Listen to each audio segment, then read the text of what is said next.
آمين. والعاقبة للمتقين،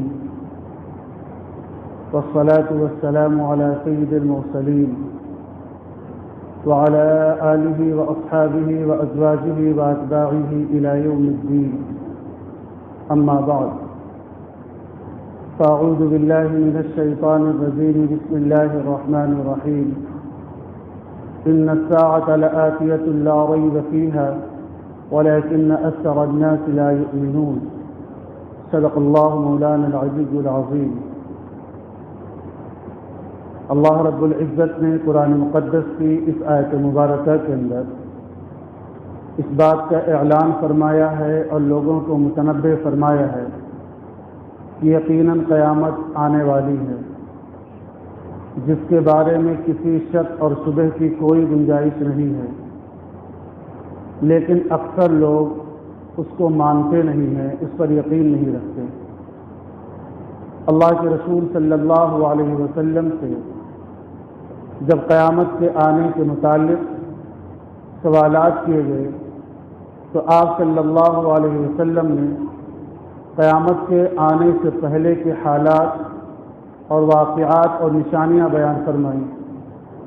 جن کو علامات قیامت کے نام سے جانا جاتا ہے۔ آپ صلی اللہ علیہ وسلم نے وہ علامتیں اور نشانیاں اس لیے بیان فرمائی تاکہ جب ان کا ظہور ہونے لگے تو تمام انسان بالخصوص اہل اسلام متنبہ ہو جائیں اور بیدار ہو جائیں، اور گزشتہ دنوں کے مقابلے میں اپنی آخرت کے بارے میں اور زیادہ فکرمند ہو جائیں، اپنے اعمال، اپنے عقیدے اور اپنے دیگر تمام تر اخروی ضروریات کو پورے کرنے والے امور کے متعلق بہت زیادہ محتاط ہو جائیں، بہت زیادہ بیدار ہو جائیں۔ یہ اللہ کے رسول صلی اللہ علیہ وسلم نے ارشاد فرمائیں۔ مختلف روایتوں کے حوالے سے مختلف نشانیاں اس سے پہلے آپ حضرات کے سامنے ذکر کی جا چکی ہیں۔ آج بھی انہی میں سے کچھ باتیں آپ کے سامنے ذکر کرنا ہے۔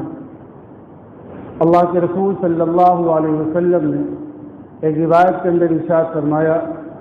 کہ قرب قیامت کی نشانیوں میں سے ایک نشانی یہ بھی ہے کہ اس وقت کے اندر ایک اچھے ایمان والے کی قدر و قیمت لوگوں کی نگاہ میں ایک معمولی باندی کے قدر و قیمت کے برابر رہ جائے گی۔ وہ ایمان والا لوگوں کے برے حالات کو دیکھے گا، اپنے معاشرے کے اندر برائیوں کو پھیلتے ہوئے دیکھے گا اور بہت کوڑھن محسوس کرے گا، بڑی تکلیف محسوس کرے گا، اور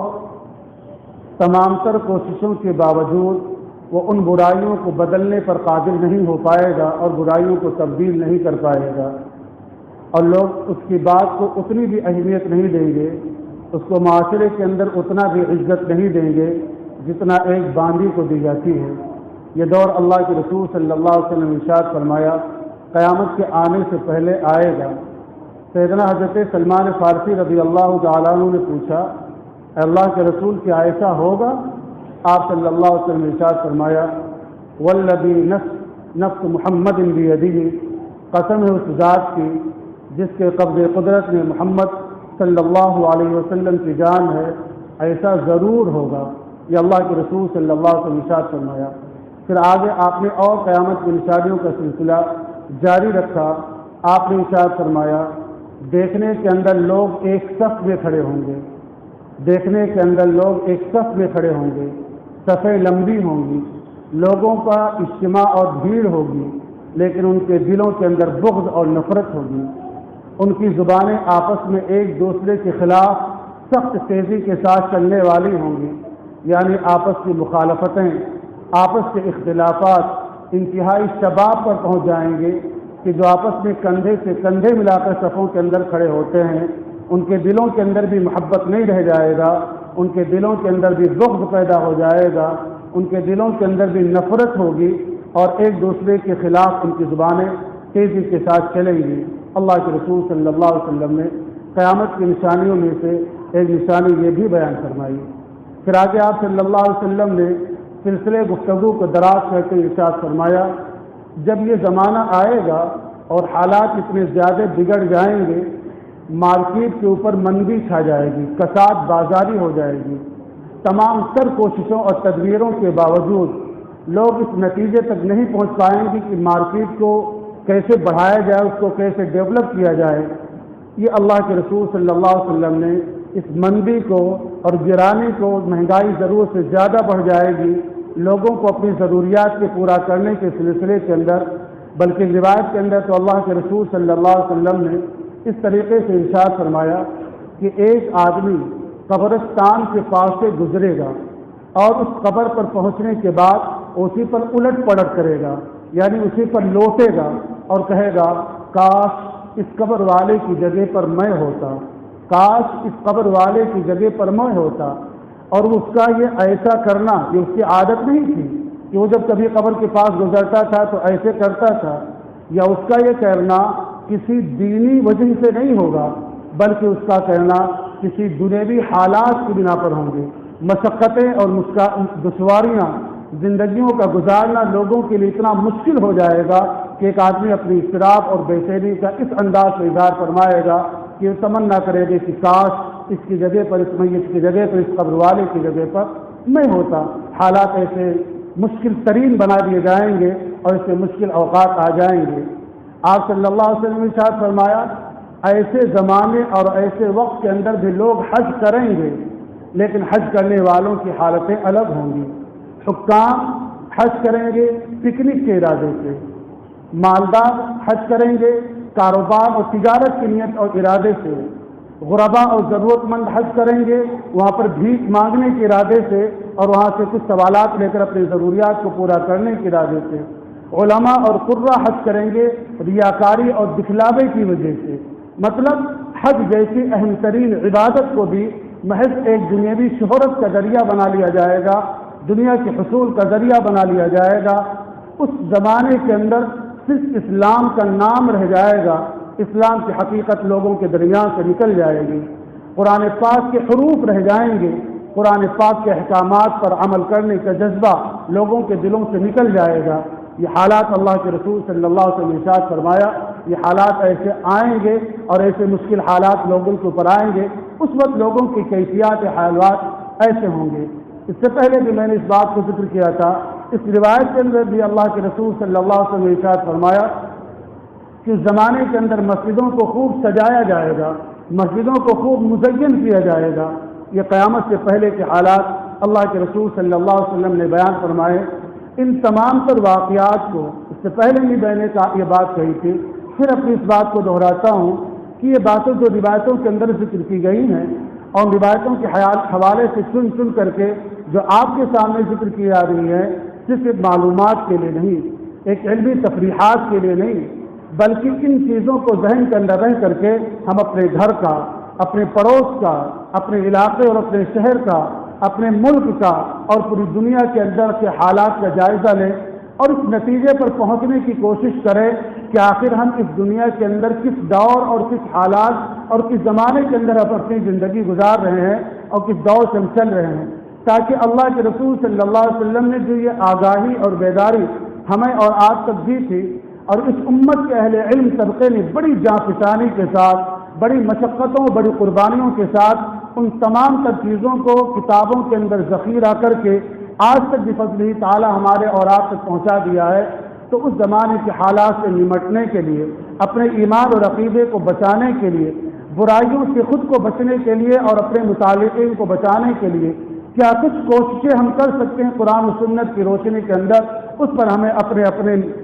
صلاحیت کے مطابق، اپنی طاقت اور اپنی استعداد کے مطابق، اپنی ذات کے بارے میں، اپنے گھر والوں کے بارے میں اور اپنے متعلقین اور دوست احباب کے بارے میں ہمیں وہ سب کچھ کر جانا چاہیے، تاکہ ایسے حالات کے اندر ہم اپنے ایمان کو عافیت کے ساتھ بچا کر کے اللہ رب العزت کے دربار کے اندر حاضر ہو کر سرخرو اور کامیاب ہو سکیں۔ اللہ کے رسول صلی اللہ علیہ وسلم نے، میں نے جو گزشتہ روایت آپ کے سامنے ذکر کی تھی، آپ صلی اللہ علیہ وسلم نے ارشاد فرمایا جب یہ سارے حالات بن جائیں گے تو اس وقت دجال کا خروج بالکل قریب ہو جائے گا۔ دجال جو شیطانی پلان اور منصوبے کا سب سے بڑا اور سب سے آخری فرد ہوگا، وہ دنیا کے اندر آ جائے گا اور اپنے اس ظاہری وجود کے ساتھ آ جائے گا۔ ایک صحابی ہیں حضرت تمیم داری رضی اللہ تعالیٰ عنہ اللہ کے رسول صلی اللہ علیہ وسلم سے ملاقات سے پہلے یہ مذہب عیسائیت کے پیروکار تھے، عیسائی مذہب پر عمل پیرا تھے اور عیسائی مذہب کے مطابق اپنی زندگی کو گزارتے تھے۔ انہوں نے ایک واقعہ اپنا ذکر کیا اللہ کے رسول صلی اللہ علیہ وسلم سے۔ ایک دن اللہ کے رسول صلی اللہ علیہ وسلم کے منادی نے یعنی اذان دینے والے نے اذان دی۔ حضرت فاطمہ بنت قیس رضی اللہ تعالیٰ عنہ روایت کرتی ہیں کہ اس نے اذان دیا، آواز دیا الصلاۃ جامعۃ کہ نماز تیار ہے۔ لوگ اکٹھا ہو گئے، اللہ کے رسول صلی اللہ علیہ وسلم نے نماز با جماعت ادا فرمائی۔ جماعت سے فارغ ہونے کے بعد آپ صلی اللہ علیہ وسلم نے ارشاد فرمایا کہ سارے لوگ اپنی اپنی جگہوں پر بیٹھے رہیں، سارے لوگ اپنی اپنی جگہوں پر بیٹھے رہیں، کوئی ابھی گھر جانے کا ارادہ نہ کرے۔ آپ صلی اللہ علیہ وسلم منبر پر تشریف لائے۔ آپ صلی اللہ علیہ وسلم کے چہرے پر اس وقت ایک مسکراہٹ تھی۔ آپ صلی اللہ علیہ وسلم نے ارشاد فرمایا کہ میں نے آپ لوگوں کو کیوں جمع کیا ہے جانتے ہو؟ آج نہ میں آپ لوگوں کو جمع کیا ہوں کسی چیز سے ڈرانے کے لیے، نہ میں نے آپ لوگوں کو جمع کیا ہے کسی چیز کی رغبت اور شوق دلانے کے لیے، بلکہ میں نے آپ کو جمع کیا ہے ایک واقعہ سنانے کے لیے جو تمیم داری نے آ کر کے مجھ کو سنایا تھا۔ تمیم داری رضی اللہ تعالیٰ عنہ نے اللہ کے رسول صلی اللہ علیہ وسلم کو جو واقعہ سنایا تھا بڑا دلچسپ اور بڑے معلومات اور بڑا ایمان افروز واقعہ ہے، میں آپ کے سامنے اس کو ذکر کرنے کی کوشش کرتا ہوں۔ حضرت تمیم داری رضی اللہ تعالیٰ عنہ جو مذہب عیسائی تھے، وہ کہتے ہیں کہ اللہ کے رسول صلی اللہ علیہ وسلم کے پاس پہنچنے کے بعد انہوں نے اسلام قبول کر لیا، شرف صحابیہ سے ہمکنار ہوئے اور کامیاب ہوئے، یعنی انہوں نے اسلام بھی قبول کر لیا اور صحابی رسول سیدنا حضرت تمیم داری رضی اللہ تعالیٰ عنہ کے نام سے جانے جاتے ہیں۔ انہوں نے اپنا واقعہ سنایا کہ اللہ کے رسول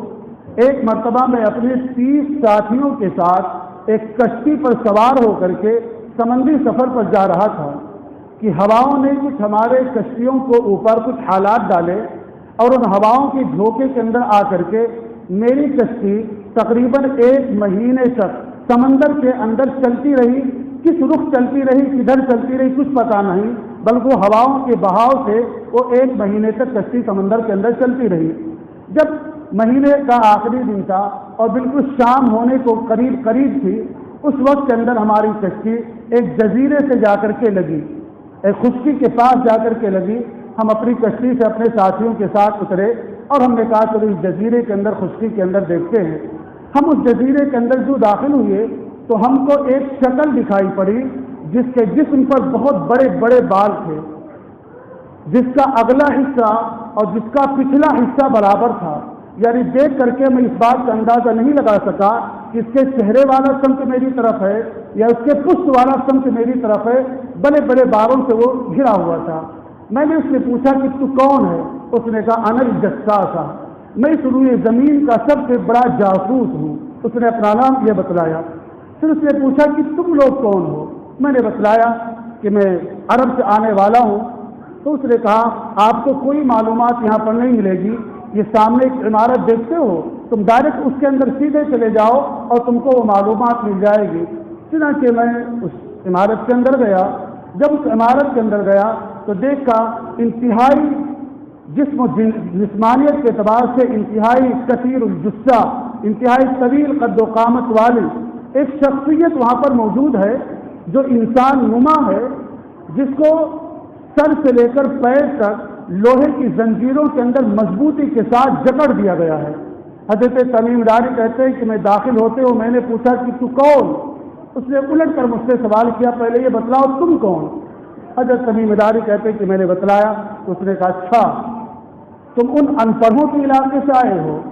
اہل عرب کو جس بستی کے اندر اللہ کے رسول صلی اللہ علیہ وسلم کو اللہ رب العزت نے مبعوث فرمایا تھا، وہ امیین کی بستی کہلاتی تھی، ان پڑھوں کی بستی کہلاتی تھی۔ مکے کی آبادی کے اندر 2 لوگوں کے علاوہ کوئی پڑھا لکھا ہوا آدمی نہیں تھا۔ اچھا تم اس علاقے سے آئے ہو، اچھا یہ بتلاؤ ان ان پڑھوں کے نبی کا کیا حال ہے؟ اس دور دراز علاقے کے اندر جو محبوس ہے، جو زنجیروں سے جکڑی ہوئی ہے، وہ پوچھ رہی ہے تمیم داری سے بتاؤ اس نبی کا کیا، ان پڑھوں کے نبی کا کیا حال ہے؟ حضرت تمیم داری نے کہا کہ میں نے بتلایا کہ وہاں کے لوگوں نے ان کو بہت پریشان کیا اور وہ اپنا وطن چھوڑ کر کے اب مدینے کی طرف ہجرت کر کے آ گئے ہیں۔ اس نے کہا اچھا وہ ہجرت کر کے آ گئے ہیں، اچھا بتاؤ بیسان کے باغ کا کیا حال ہے، کیا اس پر کھجوریں آ رہی ہیں؟ بیسان آج کل کے مورخین نے ذکر کیا ہے کہ ملک شام کے اندر ایک باغ ہے جس باغ کو بیسان کے باغ کے نام سے جانا جاتا تھا۔ تو اس نے کہا بیسان کے باغ کا کیا حال ہے، اس پر کھجوریں آتی ہیں؟ حضرت تمیم داری نے کہا کہ ہاں اس پر کھجوریں آتی ہیں، کم ہو گئی ہیں لیکن آتی ہیں۔ اس نے کہا اچھا وہ ختم ہو جائیں گی، یعنی کھجوروں کا آنا بند ہو جائے گا۔ اس کے بعد پھر اس نے سوال کیا اچھا بتاؤ بحیرہ طبریہ کا کیا حال ہے؟ اس جگہ پر رک کر کے میں مضمون سمجھا دوں۔ جب حضرت لوط علیہ السلام حضرت ابراہیم علیہ السلام کے ساتھ ہجرت کر کے اپنے وطن کو چھوڑ کر کے آئے تھے تو فلسطین کے علاقے کے اندر آ کر کے آباد ہوئے تھے حضرت لوط علیہ السلام۔ اس علاقے کے اندر بسنے کے بعد میں حضرت لوط علیہ السلام کی یکے بعد دیگرے دو صاحبزادیوں کا انتقال ہو گیا تھا۔ ایک صاحبزادی کا نام طبریہ تھا۔ حضرت لوط علیہ السلام نے ایک جگہ پر اپنی اس بچی کو جس کا نام طبریہ تھا اس کی تدفین کیا تھا، اس کو دفن کیا تھا۔ اس کے قریب کے اندر جو تالاب تھا اس تالاب کا نام اس بچی کے نام پر پڑا اور اس کو بحیرہ طبریہ کے نام سے جانا جانے لگا۔ ایک دوسری بچی کا انتقال ہوا جس کا نام روایتوں کے اندر زعر آتا ہے، زا عین رام، زعر ظفر کے وزن پر۔ اس بچی کا انتقال ہوا، حضرت لوط علیہ السلام نے اس کو ایک دوسری جگہ پر اس کے قریب کے اندر تدفین کیا اور اس کو دفن کیا۔ وہاں پر ایک چشمہ پھوٹتا تھا جس کو عین ظفر کے نام سے جانا جاتا ہے۔ عربی کے اندر عین کے معنی آتے ہیں چشمے کے، تو اس کو عین ظفر کے نام سے جانا جاتا ہے۔ وہاں پر جو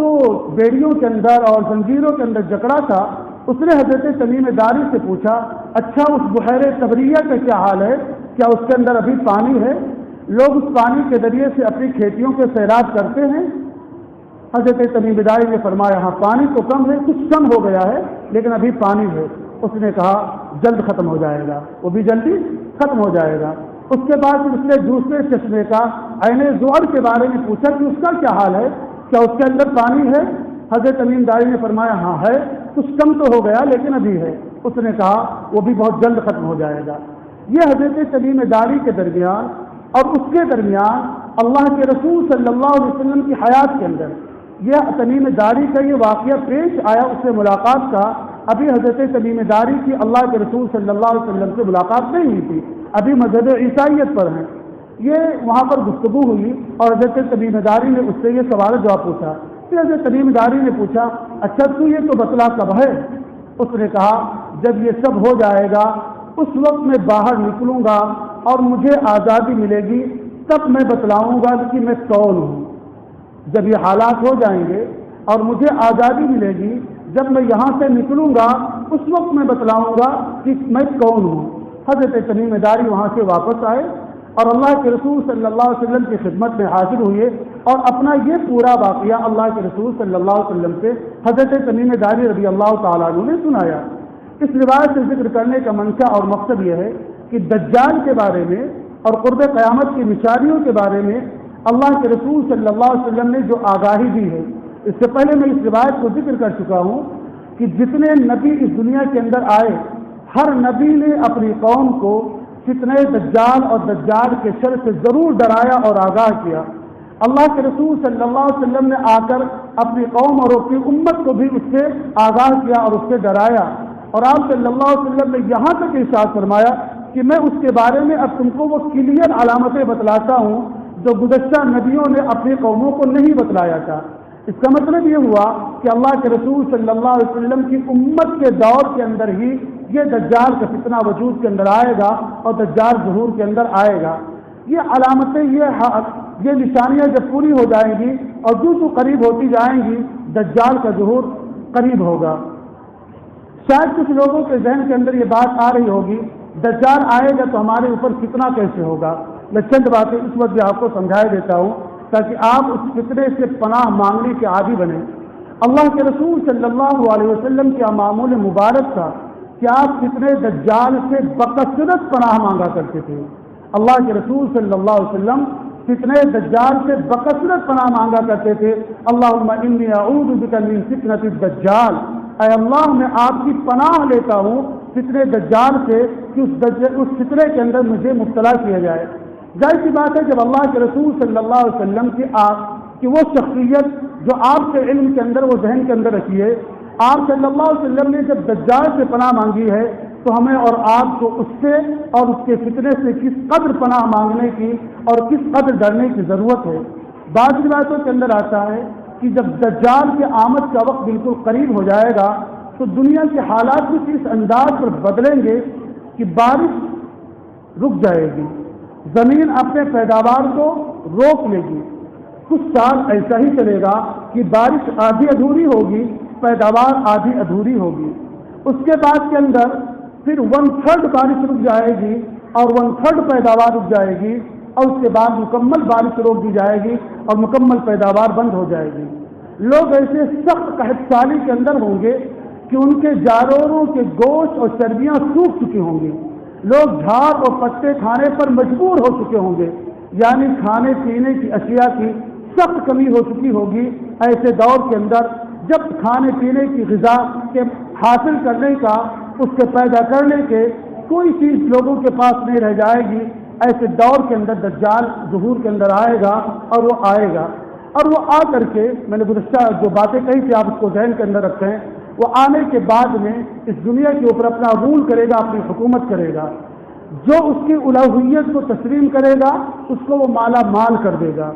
اس کے زمین کے علاقوں سے گزرے گا، اس پر بارش بھی ہوگی اور زمین اپنے پیداوار کو اگل دے گی۔ جو لوگ اس کے ماننے سے انکار کر لیں، جو قومیں اس کو نہیں مانیں گی، ان علاقوں کے اوپر قحط سالی بے دستور باقی رہے گی، زمین کی کوئی پیداوار نہیں ہوگی، سخت گرانی کے حالات ہوں گے۔ یہ جو بات میں کہہ رہا ہوں میں آسانی سے کے ساتھ الفاظ کو جلدی جلدی بولتے چلے جا رہا ہوں، لیکن آپ ذرا دکھ کر کے غور کیجئے اور سوچئے۔ ابھی مارکیٹ کے اندر تھوڑی سی کساد بازاری ہے، مہنگائی کچھ بڑھی ہوئی ہے، تھوڑے دنوں کے لیے حالات کچھ بدلے ہیں جو شاید ان جانب اللہ ہمیں اور آپ کو متنبع اور بیدار کرنے کے لیے حالات ڈالے گئے ہوں۔ ایسے مہنگائی کے وقت کے اندر کتنے لوگ ہیں جو اپنی آمدنی کو بحال ہی لانے کے لیے شریعت کے کن کن احکامات کو پسے پشت ڈال دے رہے ہیں، جو اپنے گھروں کی ضروریات کو پورا کرنے کے لیے کیا کچھ حلال اور حرام کی طبیع کو کھوئے بغیر نماز اور روزے سے استعفیٰ دے کر کے کیا کچھ نہیں کرتے چلے جا رہے ہیں، یہ آپ ڈالیے۔ جب وہ وقت ہوگا کہ ہمارے گھروں کے اندر کھانے کے لیے دانہ بھی موجود نہیں ہوگا، دانے کے آنے کا کوئی موقع بھی میسر نہیں ہوگا، ایسے وقت کے اندر وہ آئے گا، جو اس کی مانے گا اس کو مالا مال کر دے گا۔ ایک روایتوں کے اندر آیا کہ اس کے ساتھ روٹیوں کا پہاڑ چلے گا، یعنی کھائی پی جانے والی اشیاء کی بہتات اور کثرت ہوگی، ماننے والوں کو دے گا اور نہ ماننے والوں کو محروم رکھے گا۔ یہاں تک کہ اپنی الوہیت کا دعویٰ کرنے کے لیے وہ ایک شخصیت کو بلائے گا۔ شخصیت کے بارے میں مفسرین کے بعد رائے مختلف ہے، اس بنا پر میں اس کا نام نہیں لیتا ہوں، لیکن ایک شخصیت کو بلائے گا اور ان سے کہے گا کیا تم مجھے اللہ ماننے کے لیے تیار نہیں ہو؟ وہ کہیں گے نہیں۔ اپنی تلوار نکالے گا، ان کے بدن سے 2 ٹکڑے کر دے گا اور 2 ٹکڑے کرنے کے بعد ان کو دور پھینک دے گا۔ سارے لوگ یہ دیکھ رہے ہوں گے، تماشا دیکھ رہے ہوں گے۔ اس کے بعد لوگوں سے پوچھے گا اس آدمی کو جس کو میں نے قتل کیا میں اس کو زندہ کر دوں، کیا تم لوگ پھر مجھے مان لو گے؟ لوگوں کہیں گے ہاں۔ وہ اس کو اشارہ کرے گا، آواز دے گا، وہ پھر دوڑتے ہوئے زندہ ہو کر کے اس کے سامنے آ کر کے کھڑا ہو جائے گا۔ پھر اس آدمی سے سوال کرے گا، لیکن وہ صاحب ایمان بندہ ہوگا، اب تم مجھے ماننے ہو؟ وہ پھر انکار کریں گے، اب دوبارہ قتل کرنے کی کوشش کرے گا، لیکن پھر اس پر قادر نہیں ہو سکے گا۔ اس روایت کے اس جز کے ذریعے سے اس بات کی طرف ہمیں اور آپ کو متنبع کیا گیا ہے کہ اس مشکل وقت کے اندر اہل ایمان پر حالات سخت ناگفتہ ہو جائیں گے، لیکن اس سخت ناگفتہ حالات کے آنے کے باوجود اگر ہم ایمان پر جمے رہے تو تھوڑی وقت کے لیے آزمائش تو ضرور آئے گی، لیکن بہرحال کامیابی اور کامرانی اہل ایمان کو ہی میسر ہوگی۔ یہ اللہ کے رسول صلی اللہ علیہ وسلم نے اس بات کی طرف بھی اشارہ دے دیا کہ حالات کتنے بھی بگڑ جائیں لیکن اس وقت بھی جو لوگ اپنے ایمان پر جمے رہیں گے، دیکھنے کے اندر ان کو جیل کے سلاخوں کے اندر ڈالا جا رہا ہوگا، دیکھنے کے اندر ان پر مختلف قسم کے الزامات لگائے جا رہے ہوں گے، دیکھنے کے اوپر اور ان کے لیے عرص حیات کو تنگ کر دیا جا رہا ہوگا، یہ سب کچھ ہو جائے گا، لیکن جو اپنے ایمان پر مضبوطی کے ساتھ جمے رہیں گے چند آزمائشوں کے بعد وہ چند گھنٹوں کی ہو کہ چند دنوں کی ہو کہ چند سالوں کی ہو کہ دو ایک نسلوں کی ہو، واللہ عالم بالصواب، لیکن ان آزمائش کے باوجود بہرحال حالات اہل ایمان کے بارے میں ہی سازگار ہوں گے۔ یہ اللہ کے رسول صلی اللہ علیہ وسلم نے یہ اشارے بھی ان روایتوں کے اندر دے دیے۔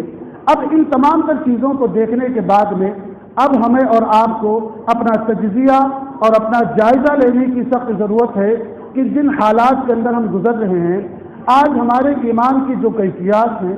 ایمان کے ساتھ ساتھ ہمارے اعمال اور ہمارے حالات کے جو کیفیات اور حوالات ہیں، کیا اگر ایسا کوئی بڑا حادثہ اور بڑا فتنہ نمودار ہو جائے تو ہم اپنے اس موجودہ اعمال اور موجودہ ایمان کے ساتھ کیا اس سے نبرد آزما ہو سکتے ہیں؟ کیا ہم اپنے ایمان کو صحیح ساری بچا سکتے ہیں؟ اس پر سخت غور کرنے کی اور بار بار سوچنے کی ضرورت ہے۔ ہمیں اور آپ کی جو ایمانی کیفیت ہے کہ معمولی سا تماشا اگر لگ جائے تو ہماری ایک بھیڑ کھڑی ہو جاتی ہے اور اس کے اوپر ایک لمبی جرحیں اور لمبی بحثیں شروع ہو جایا کرتی ہیں۔ جب اتنا بڑا انقلاب اس روئے زمین پر ہوگا اور یقیناً ہوگا، اس کے ہونے میں کسی شک شبے کی کوئی گنجائش نہیں ہے۔ اللہ کے رسول صلی اللہ علیہ وسلم نے جو پہلے بیداری دی ہے، اس کا مطلب یہ ہے کہ جب یہ حالات ایسے بڑھنے لگیں گے، ایسے حالات آنے لگیں گے، تو تم لوگ اپنے ایمان کا جائزہ لینا شروع کر دینا اور اپنے ایمان پر قوت اور پختگی اور مضبوطی کے ساتھ جمے رہنا۔ اللہ رب العزت کا ایک نظام ہے، اللہ رب العزت کا ایک دستور ہے کہ ایمان والوں کے اندر جب غفلتیں ضرورت سے زیادہ بڑھ جاتی ہیں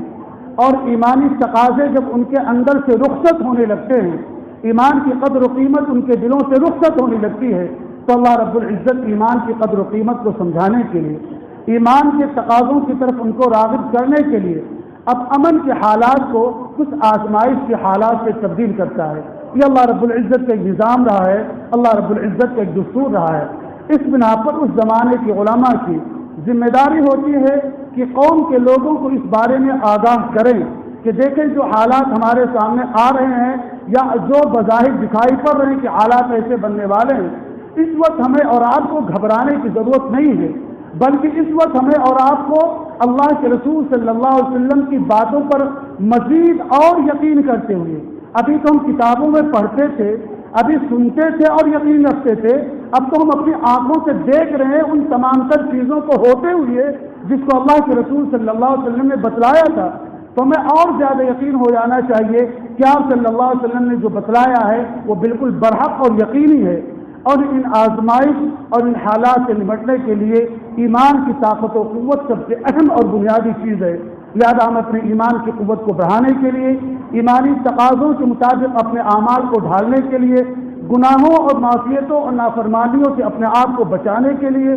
اللہ کے حقوق کو بھی ادا کرنے کے لیے اور بندوں کے حقوق کو بھی ادا کرنے کے لیے، یعنی ہمہ جہت ہر طرف سے اپنے آپ کو کامل اور مکمل مسلمان پیش کرنے کے لیے اور کامل اور مکمل ایمان والا بنانے کے لیے اب ہماری محنتیں شروع ہو جانی چاہیے اور ہماری کوششیں شروع ہو جانی چاہیے۔ ہم اب تک دنیا کے بہت سارے جھمیلوں کے اندر لگے رہے، ان جھمیلوں کے اندر لگنے کے ساتھ ساتھ کچھ وقت ہم ضرور نکال کر کے اپنا تجزیہ کریں، اپنے اس بارے میں غور و فکر کریں، اپنے ایمان کا جائزہ لیں، اپنے اعمال کا جائزہ لیں، اپنے حقوق کی ادائیگی کے بارے میں جائزہ لیں، ان تمام چیزوں کے بارے میں جائزہ لے کر اپنے آپ کو بیدار کریں، اپنے آپ کو آگاہ کریں۔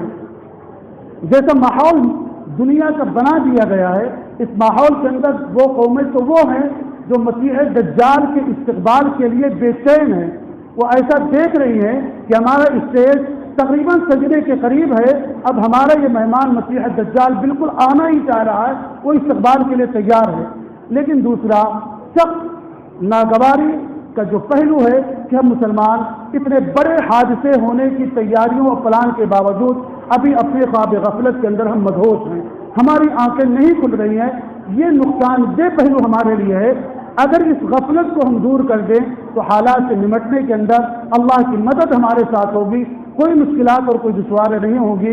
اس بنا پر جو واقعات اب تک آپ کے سامنے گزشتہ کئی ہفتوں سے ذکر کیے جا رہی ہیں، ان کا حاصل اور نچوڑ یہ ہے کہ آپ حالات کو سمجھیے، اپنے ایمان کا جائزہ لیجیے اور حالات سے نمٹنے کے لیے اپنے ایمان اور اعمال کی درستگی اور وقت کے تقاضے کیا ہیں، ان تقاضوں کے مطابق ہمارے ایمان کا معیار کیا ہو، ہمارے اعمال کی صورتحال کیا ہو، دنیا کی مشغولیت کے ساتھ ساتھ ہم اپنے ان مقابلوں کے لیے کتنا کچھ فکر مند ہو رہے ہوں، اس پر تجزیہ کرنے کی انفرادی طور پر بھی اجتماعی طور پر بھی ضرورت ہے۔ اللہ رب العزت آپ کو اور ہمیں بھی کئی ان حالات کو سمجھنے کی اور اس پر بہترین تدبیر کی عمل کرنے کی توفیق عطا فرمائے۔ وآخر دعوانا الحمد للہ رب العالمین۔